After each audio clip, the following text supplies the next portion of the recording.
Hello मेरे प्यारे बच्चों, कैसे हो? उम्मीद है आप सब अच्छे हैं। बच्चों, आज आपके पास एक ट्रिक लेके आया हूँ जो आपके सामने दिख रहा है। Relation between velocities. दो ब्लॉक आपके सामने होता है, दोनों ब्लॉक का एक का वेलोसिटी देता है, दूसरे का वेलोसिटी नहीं देता है। तो उस सिचुएशन में बोलता है इसका वेलोसिटी क्या होगा, या फिर ये इतना डिस्टेंस जा रहा है तो वो उतना कितना डिस्टेंस जाएगा, इसका एक्सेलरेशन इतना होगा तो उसका एक्सेलरेशन कितना होगा। तो these are called constraint relation. तो कंस्ट्रेंट रिलेशन में जो हम लोग करने वाले हैं आज, एक ट्रिक के माध्यम से आपको यहाँ पे मैं समझाने वाला हूँ, साथ साथ में आपको एक दूसरा दो ट्रिक यहाँ पे बताने वाला हूँ। तो दोनों ट्रिक से आप बहुत बढ़िया तरीके से चीज़ों को सॉल्व कर सकते हैं बच्चों। ठीक है, तो चलिए शुरू करते हैं।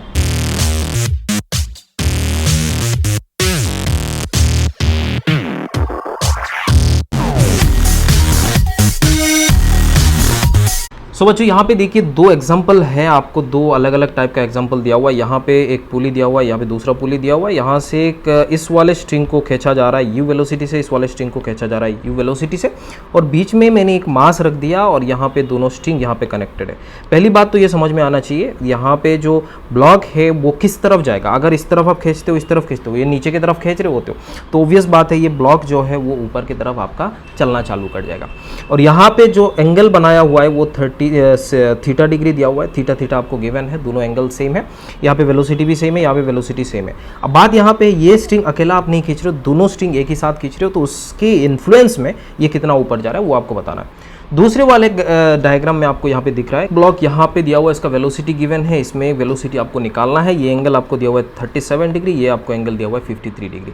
अब इसके 10, अगर इसका वेलोसिटी 10 होता है तो इसका वेलोसिटी क्या होगा, इस ब्लॉक का वेलोसिटी क्या होगा। जाहिर सी बात है, आपको देखने को मिल रहा है कि अगर हम इसको इस तरफ खींचते हैं तो ये ब्लॉक जो है वो इस तरफ जाएगा, तो उस सिचुएशन में आपको क्या होगा। अब कंस्ट्रेंट में यहाँ पे क्या बात होती है, मैं आपको दो चीज़ मैं यहाँ बताने वाला हूँ। पहले तो एक ट्रिक मैं बता दूँ। पहला ट्रिक होता है कि आप यहाँ पे देखिए summation of T into X cos theta, मतलब आप यहाँ पे बोल सकते हो T dot X equal to zero. Summation of T dot X equal to zero मतलब आप बोल सकते हो होता है summation of internal work done by internal forces is always zero. तो यहाँ पे वही चीज़ यहाँ पे बताया जा रहा है। सो आप बोल सकते हैं टी एक्स कॉस थीटा यहाँ पे आ रहा है। इसको अगर हम डिफरेंशिएट कर देंगे तो ये एक्स को डिफरेंशिएट करिए विथ रिस्पेक्ट टू टाइम तो वेलोसिटी मिल जाता है, वेलोसिटी को डिफरेंशिएट कीजिए तो एक्सीलरेशन मिल जाता है। तो यहाँ पे क्या समझ में आया, tension into displacement, tension into velocity, tension into acceleration, cos theta equal to zero, summation of है। अब ये थीटा जो है वो क्या है, angle between T and X, या फिर आप बोल सकते हो angle between T and V, या फिर आप बोल सकते हो angle between T and acceleration. तो ये चीज़ आपको दिमाग में रखना है बच्चों, है कि नहीं। दोनों के बीच में एक्सीलरेशन आपको चाहिए। अब देखते हैं यहाँ पे क्या हो रहा है। अब पहला सवाल आपके सामने आया हुआ है ये वाला। अब देखिए इसमें क्या हो रहा है, इसमें आपका टेंशन जो लग रहा है वो इस डायरेक्शन पे लगने वाला है। बिल्कुल बात सच है। अगर टेंशन इस डायरेक्शन पे लगेगा तो इसका वेलोसिटी इस डायरेक्शन पे, ये 37 है तो ये एंगल आपका कितना हो जाएगा 180 माइनस 37। बिल्कुल बात सच है, इसमें कोई शक वाली बात तो है नहीं। अब बढ़िया तरीके से इसको समझ सकते हैं। अब यहाँ पे क्या हो रहा है, इसमें टेंशन है, ये वाला टेंशन हो गया, और यहाँ पे आपका एंगल जो दिया हुआ है वो 53 एंगल दिया हुआ है। ठीक है, बात समझ में आ गया। सो ये tension multiplied by this velocity into cos theta. तो आप समेशन, जैसे आपने फॉर्मूला पढ़ा था T into V cos theta equal to zero. अब यहाँ पे टी तो टी है, इसमें कोई शक नहीं है, स्ट्रिंग सेम है, सब कुछ सेम है। तो यहाँ पे आप बोल सकते हो T into 10 multiplied by cos 180 minus 37, और दूसरे वाले में बोल रहा है टी इंटू आपका v चाहिए, और यहाँ पे कॉस 53 बच्चों, and that is equal to zero. T gets cancelled out, यहाँ पे टी का क्या कॉमन लेके आप कैंसिल आउट कर सकते हो, एंड दैट इज यहाँ पे आप बोल सकते हो कि 10 मल्टीप्लाइड बाई, यहाँ पे आपको दिया हुआ है कॉस 180 माइनस 37 का क्या वैल्यू है, कॉस 180 माइनस 37 का वैल्यू। अब यहाँ पे बढ़िया तरीके से बोल सकते हो माइनस कॉस 37, और यहाँ पे आपको आ रहा है plus V cos 53, and that is equal to zero. Obvious बात है। अब यहाँ पे हम जानते हैं ये इस साइड में चला जाएगा, तो v cos 53 का वैल्यू बेटा क्या होता है आपका 3 डिवाइडेड बाई 5 होता है, and that is 10 multiplied by 4 divided by 5। 5 gets cancelled out, तो यहाँ पे आप बोल सकते हो v का जो वैल्यू है वो 40 डिवाइडेड बाई 3 मीटर पर सेकेंड हो जाएगा। बिल्कुल सच है, इसमें कोई शक वाली बात नहीं है।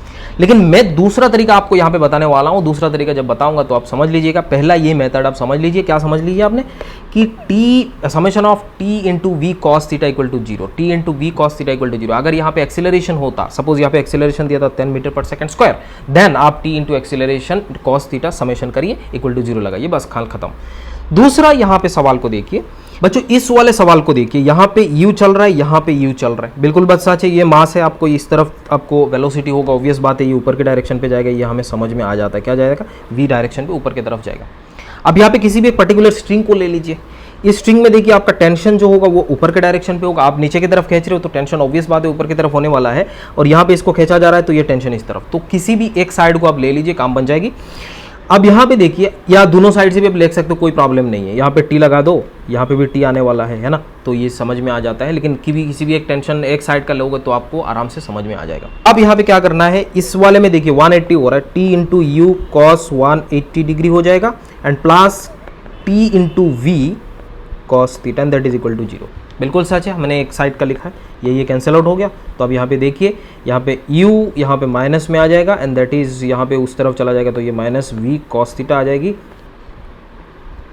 अरे यहाँ पे कॉस थीटा आ जाएगी, सो यहाँ पे अब माइनस माइनस कैंसिल आउट हो जाएगा, v का वैल्यू जो है वो u divided by cos theta आने वाला है, इसमें कोई शक नहीं है। तो आपने ये वेलोसिटी भी निकाल लिया, कैसे, t into velocity cos theta. अब यहाँ पे ये दोनों के बीच में एंगल कितना हो रहा है, 180 डिग्री, एक ऊपर के डायरेक्शन पे दूसरा नीचे, और यहाँ पे ये इस तरफ है, दूसरा इस तरफ जा रहा है, तो दोनों के बीच में एंगल भी आपको कितना दिख रहा है, आपको थीटा दिख रहा है। तो बढ़िया तरीके से ये समझ में आ गया।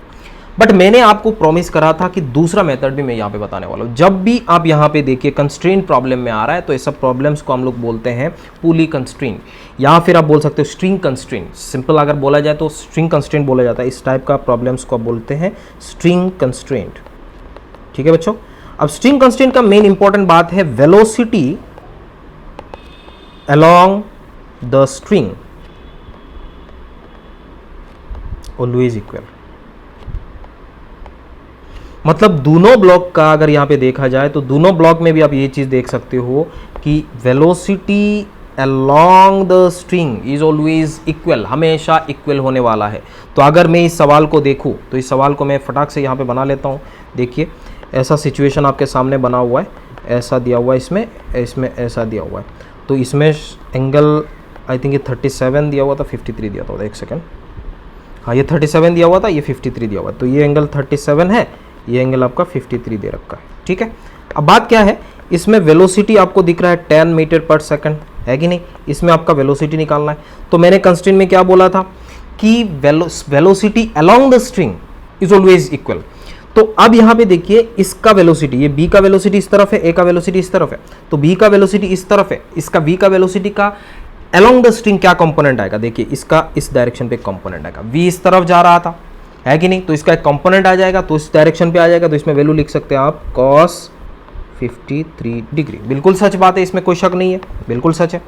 अब यहाँ पे इसको इस तरफ कंपोनेंट रिजोल्व करने से अच्छा इस तरफ रिजोल्व कर लीजिए, ये भी तो स्ट्रिंग है, स्ट्रिंग को एक्सटेंड कर लीजिए थोड़ा सा, क्या अगर स्ट्रिंग नहीं दिख रहा है तो स्ट्रिंग को एक्सटेंड कीजिए, और यहाँ पे ये एंगल आपका 37 हो जाएगी, और ये जो वैल्यू होगा वो 10 cos 37 आएगा। मैंने कांस्टेंट में क्या बोला था, velocity along the string is equal, तो यहाँ पे 10, ये भी वेलोसिटी हमारे 10 cos 37 equals to v into cos 53। बच्चों ये चीज़ आपको समझ में आ गया, 10 सेम आंसर आने वाला है, इसमें कोई शक नहीं है, इसमें बिल्कुल शक नहीं होने वाला बात ही नहीं है। सो 4/3 यहाँ पे आएगा, 4/5 आपका आएगा, इधर आपका आएगा 3 divided by 5, 5 gets cancelled out, पहले वाला आंसर जो है वही आ रहा है 40 डिवाइडेड बाई 3 मीटर पर सेकंड। बच्चों ये वाला देखिए 40 मीटर पर सेकंड, बिल्कुल सच बात है। तो ये चीज आपको समझ में, आपको जो मेथड अच्छा लगे उसमें करना है। 2 मैंने ट्रिक बताया, एक बताया आपको tension multiplied by velocity cos theta equal to 0, इसका समेशन लगा दीजिए, summation of tension multiplied by v cos theta equal to 0।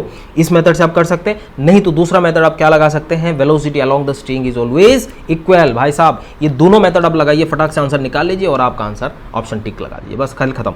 अब आपको मैं बताता हूं, अभी जो लास्ट वाले मेथड में मैंने बताया कि velocity along the string is equal, तो इस मेथड से आप इसको सॉल्व कीजिएगा, ये आपका होमवर्क है, और आप देख के चेक करिए कि ये मेथड से सॉल्व हो रहा है कि नहीं, सेम आंसर आने वाला है। अगर सेम नहीं आता है तो मेरे को नीचे कमेंट करके बताइए कि सेम नहीं आ रहा है, अगर आ रहा है तो बिल्कुल बता दीजिएगा आ रहा है बोल के, है कि नहीं। तो thank you so much, bye bye, take care.